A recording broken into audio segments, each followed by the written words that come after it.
Olwalira akwatidde ekibiina ki NUP bendera okuvuganya kwa President Robert Kyagulanyi Ssentamu asiibye awenja akalulu mu bitundu okuli Makindye Ssaabagabo ne mu kibuga Ntebe. Olugendo lwe lumutuusiza mu Makindye Ssaabagabo gy'asoose alutandikidde ku kitebe ky'ekibiina akozesezza oluguudo lwa Northern Bypass bw'atyo n'ayolekera e Busaabala kyokka nga Bakira abadde awuubira ku bantu baasanze eyo gy'ayise. Aliwo waasanze abagoba ba bodaboda nga bamulindiridde era ng'ekiddiridde bano kugobagana na babyakwerinda nga babatangira okumukulemberamu. Ku nkulungo y'e Busaabala asanze ab'ebyokwerinda baazibyeyo awatali kukkiriza bayitawo. Mu kisaawe waakubye olukuŋŋaana e Busaabala ono asanze abantu bangi bamulindiridde.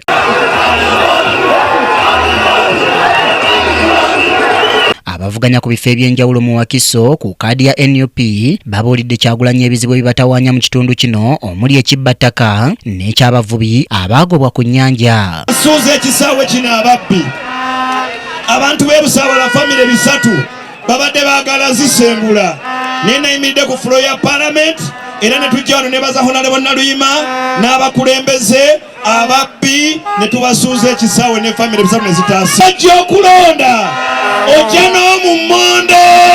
Omugagga yabadde yakyezizza twabadde ne Honorable Sserukenya era meeting yabadde wano e Busaabala wooli weewali ensonga nate ey'omwalo abasirikale mu Wakiso muno ye wamu gye batuntuza abantu ku nnyanja naye tumanyi w'okwata Entebbe mu 2026 bannayuganda bano bonna bagenda kwegayagala bagenda kubeera nga wadde amazima gabayise mangi ku kkubo musobodde okujja ne muwaniriza pulezidenti waffe His Excellency Robert Kyagulanyi Ssentamu. Wakiso yonna eyagala His Excellency Robert Kyagulanyi Ssentamu naye ate mmwe ab'e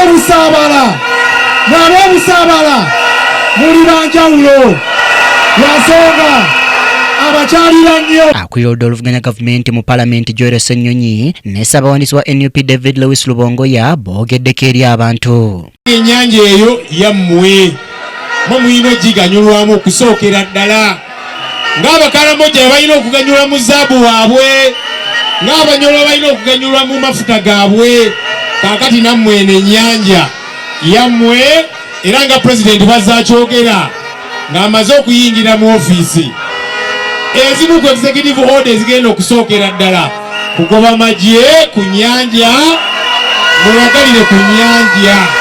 Olunaku tugenda ssala emisango gy'amataka, olwo olunaku tugenda ssala emisango gy'abantu baffe abali mu makomera, olwo olunaku tugenda kusala emisango gyonna ekinyigiriza abantu ba bulijjo. Kankulabe ng'osala omusango kola bw'oti. Kyagulanyi ng'atannaba kwogera asoose kuyimba ekintu ekisaanudde abantu. Ensonga nnyingi ezindetera okwenyumiriza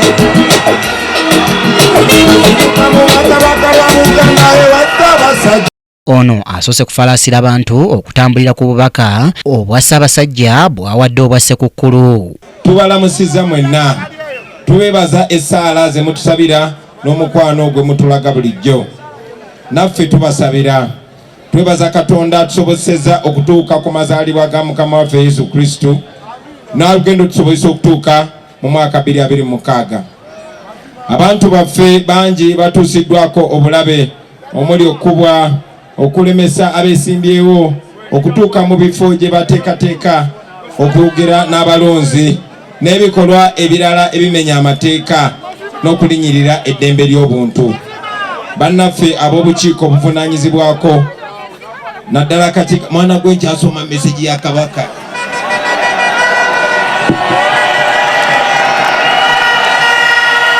Kyagulanyi bw'ati avumiridde ebikolwa eby'ebitongole ebikuuma ddembe okutangira abawagizi b'okumuwerekera n'okumuwuubirako. Zirawani Busaabala ku nnyanja Nalubaale mbaweereza obubaka obubeebaza mwebale butatuswaza abantu b'omu Buganda.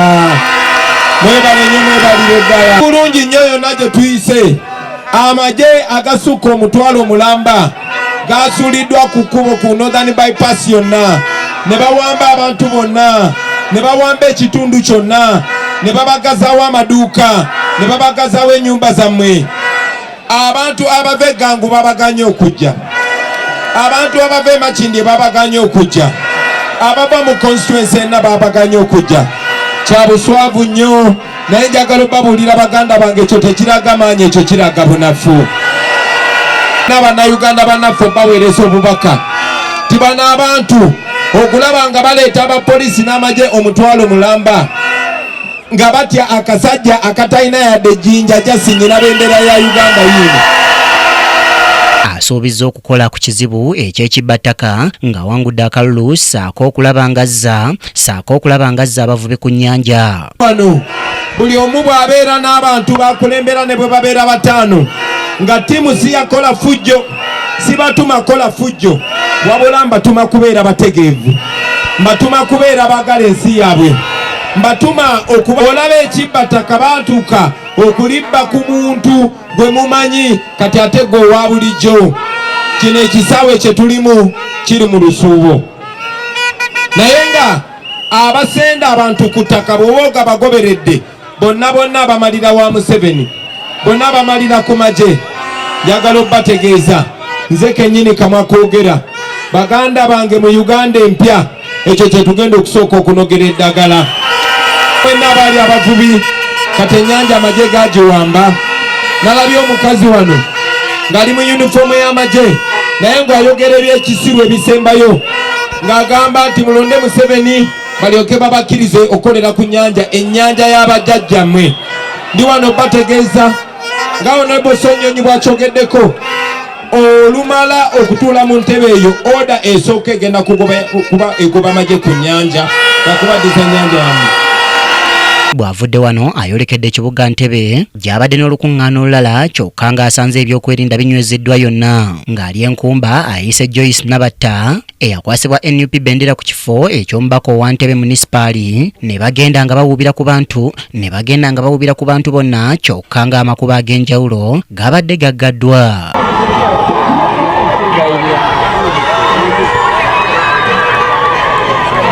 Ku kisaawe kya Tanda Playground asanze abantu bamulindiridde mu bungi wakati mu kuyimba obutasalako. Abakwatidde NUP bendera ku bifo by'enjawulo eno babuulidde Kyagulanyi ebizibu ebiri mu kitundu. Mu kwogera Kyagulanyi asabye abeeno okumulonda n'abakwatidde ekibiina bendera bonna.